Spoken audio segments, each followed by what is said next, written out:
This little light of mine, I'm gonna let it shine. This little light of mine, I'm gonna let it shine. This little light of mine, I'm gonna let it shine, let it shine, let it shine, let it shine. It's November 11 in Italy and other European countries, and the people are bustling about with their feasts. Not for Armistice Day, the end of the war, but for St. Martin's Day. You see, Martin lived a long, long time ago, in the time we now call the Roman Empire, and his father was a retired soldier in the Roman army, and the emperor is Constantine. Now, Constantine brought something new to the Romans. He was a follower of a man named Jesus. At the time, they didn't call it Christianity, but now we call these people Christians, people who follow the word of Jesus. And young Martin was very interested in this. It was becoming quite trendy under Constantine. And he himself found himself becoming a Christian. And when he came of age, it was expected of him to also join the military. But he remembered the teachings of the priests in the church saying that you should love your enemy and people should not go to war amongst each other. And so he was conflicted. He didn't quite know what to do, thinking, I can't do that. It's against this new faith that I have joined. But as a committed and loyal son, he also wanted to honor his father, and that's what he did. He joined the army, and one day, on his way back from a voyage that took him far away, he was entering the gates of his city, and there, at the edge of the gate, was a beggar. Martin stopped and just looked at this man for a moment and noticed that all the people around him were just ignoring him. They would walk right by him, noticing him, but pretending not to see him all the same. And Martin thought this was terrible.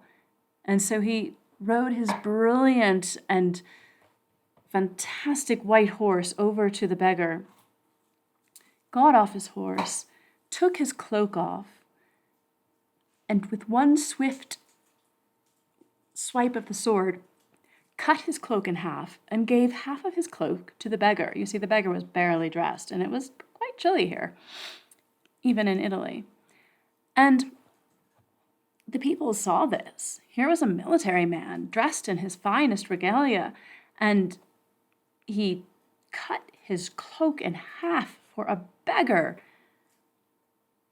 Later that night, we presume, it could have been that week, we don't know for sure, but Martin had a dream. And in this dream appeared this divine figure. And this figure was wearing Martin's cloak, the cloak that he had given to the beggar, not the half that he kept for himself. And this man was just radiating, this divine figure in his dream was radiating with light. And light shone from his eyes, like a light that Martin had never seen before. And he was so inspired by this that next morning he woke up and he was sure that because of his faith, he could no longer be a part of the military. And from that day on, he quit the military to everyone's surprise and became a priest of the church. And on this day, many people across the globe honor this man and his courage to step down from something that he did not believe in, and his courage to walk in a light that would touch others from here on out. And because of Martin, whenever people are in need, they put a light out in front of their porch, and Martin would know that that person was in need. And so today we do that as a remembrance that sometimes there's people around us who need our help. And I hope that this light shines in your life as well. The Great Peacemaker. I like to pair this story with the story of St. Martin because it's a story of a man, they're both stories of men who are committed to peaceful ways and avoiding war to solve each other's conflicts. And I think it's great that there's a man on one side of the globe and a man on the other side of the globe, both committed to the same kind of peace. Now, here's the great part of stories. We don't know all the little details. And so we add the legends that are really fun. And I want you to guess what the legends are. Now, some say it was 1,000 years ago. Some say maybe just a few hundred years ago. But it was a dark period in the history of the people. And I'm going to be using the names of these nations as we know them in English. The Mohawk Nation, the Oneida Nation, Onondaga, the Cayuga, and Seneca nations were at terrible war with each other. They were at each other's throats, and nobody even remembers why. But it was horrible. Across the Great Lake Ontario, in the Huron Nation, was born a man, a boy who grew up with just the love of nature and the love of getting along with all of his people. He heard of this great war across the lakes, and when he was of age, he built a canoe, some say of stone, and rowed it across the Great Lake to bring his message of peace to these people. Now, some say the first person he met was Hiawatha. Some say it was Jigonsansei. I'm going to say it was Jigonsansei. He met her. He was a wise woman. She was a Seneca woman. And it makes sense because the Senecas were right across the way where he landed his canoe. She, being wise, accepted his message of peace and believed in him. And so she joined him and later became known as the Mother of Nations. He then met Hiawatha, who was really sad at the time. He was just in a place of depression. You see, he was of the Onondaga nation, and the great chief, who was known to be very fierce and very mean, had just killed his wife and children. And so the Great Peacemaker gave him his message of peace, and Hiawatha believed in him. The first nation they went to was the Mohawk Nation, but they didn't go right into the camp yet. They camped out near Cahos Falls, and they made a campfire so that the people would see his smoke. And sure enough, the next morning, they sent some runners to go find out who he was. Now, being a nation at war with 5 other nations, they were not very trusting of this man. And they did not believe his message of peace. They thought it was a trick. And so they said to him, "You need to prove your message of peace to us. You are to climb that tree over there by the river, and we are going to chop it down. And if you survive, then we will know that you are speaking truth." And the Great Peacemaker, being very confident in his message, said, "Of course, no problem." And so he immediately climbed the tree that we now know to be the great pine tree. And the Mohawks chopped and they chopped and they chopped, and down went the tree. Mind you, this was a huge tree, and it was a fierce crash onto the river. No one could survive this. But the Mohawks waited patiently until the next morning at sunrise. They saw white smoke in the distance, and they sent their runners. And sure enough, the Great Peacemaker had survived this fall. And so the Mohawks believed him and his message. Next, they went to the Oneida Nation. Now, this was many years. It didn't happen all so quickly.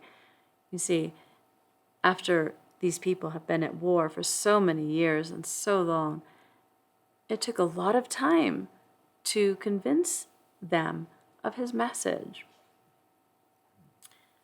and then he went to the Cayuga Nation, and then he went to the Seneca Nation, which was very easy to convince because Jigen Sansei was a member of that nation, and she, the wise woman, had believed and supported the peacemaker, and so they did as well. It was the Onondaga Nation that really had a tough time trusting in the peacemaker. You see, do you remember their chief? It was their chief who had murdered the children and wife of Hiawatha. Now, we don't know why or what happened. Perhaps Hiawatha had done some evil thing. We don't know. But nevertheless, this man was known far and wide for his supernatural powers and his mean temper. And so the peacemaker turned to Jigen Sansei, the wise woman, and said, "You may choose the chief of our United Nations if you can convince the chief of the Onondaga Nation to receive our message of peace." And with great courage, she went to the chief and said to him the stories of all the other nations who had received the message. She spoke to him with great length, and she nurtured him, and she brought him food, and she combed his hair, which was rumored to be snakes just coming out of his head. Finally, he accepted the message of peace, and the nations were united. The peacemaker and representatives from every nation went back to the great pine tree. You see, where it had fallen, there was a great hole in the ground, and he asked all the warriors to gather up all the weapons of all the nations, and they buried them there underneath that tree. But they took one arrow from every nation, and the peacemaker bound those arrows together, and they became the sacred arrows. They took the tree, and with all their strength, put the tree back in its place, and it magically grew roots again into the ground. And these roots were great, and they were powerful, and they went in 4 directions.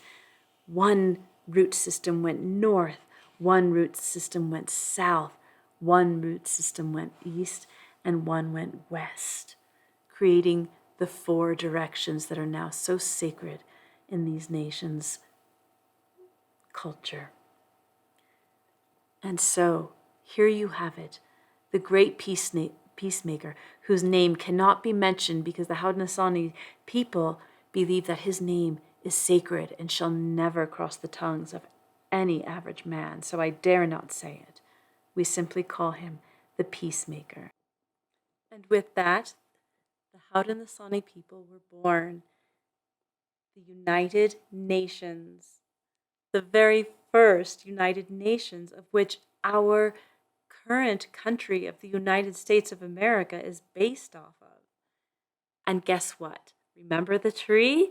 The tree where all the warriors buried their weapons and that the people righted the tree again?